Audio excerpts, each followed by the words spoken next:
93. This is Aman Ashirenew from Ashirenew.com. Today we will speak about how to expand your horizons.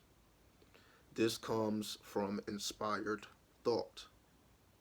The equivalent to waking up from a dream and knowing exactly what to do when you had no idea what to do just the night before.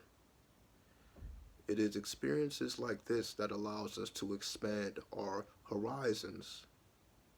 We may think we have to do a certain thing or a certain act or create new patterns or habits in our lives, but all of this comes after inspired thought, which we have to take into the unconscious mind. We have to communicate with our shadow self, our alter ego, which represents your opposite. Everything that you are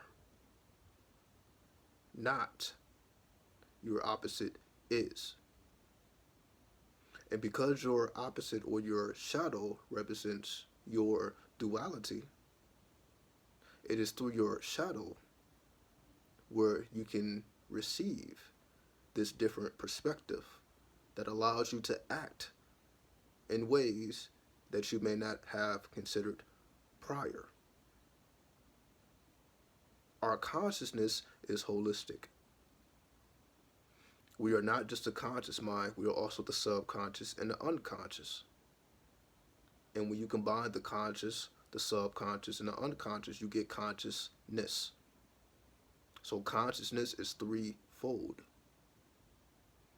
We have plenty of information about the subconscious, as they have been speaking about the subconscious for the last 100 years at this point. But the unconscious mind is still relatively unexplored because it is more complex. It is not enough to say you have to think positive thoughts or to keep your thoughts aligned towards your goal. When it comes to the psyche, when it comes to the unconscious mind, now we're dealing with the beast. Now we're dealing with your dark side. Now we're dealing with the darker elements. So your shadow or your alter ego isn't anything to be played with, because this is the same energy that creates what we call self-sabotage. It is our own conscious that is unnoticed, that goes unappreciated, because it is mainly rejected.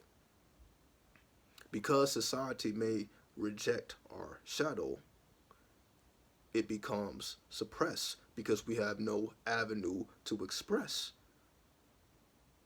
these unconscious sensations. However, these unconscious sensations appear in dreams. This is why our dreams are the complete opposite of our waking reality, because when we dream, our consciousness is replaced with our shadow, or our ego is replaced with our alter ego. And when that occurs, if we are able to synchronize the conscious and the shadow, or the ego and the alter ego, and establish a line or bridge of communication, this energy that was once destructive, unaccepted, unnoticed, then becomes an ally in your ability to accomplish your magical deeds and fulfill your true will. So the secret is the psyche. This is how you can expand beyond your horizons. You must utilize your psyche. You must go a step further beyond the subconscious, into the unconscious, into the darkness, into the alter ego, into the aspects and sides of yourself that are just simply unacceptable.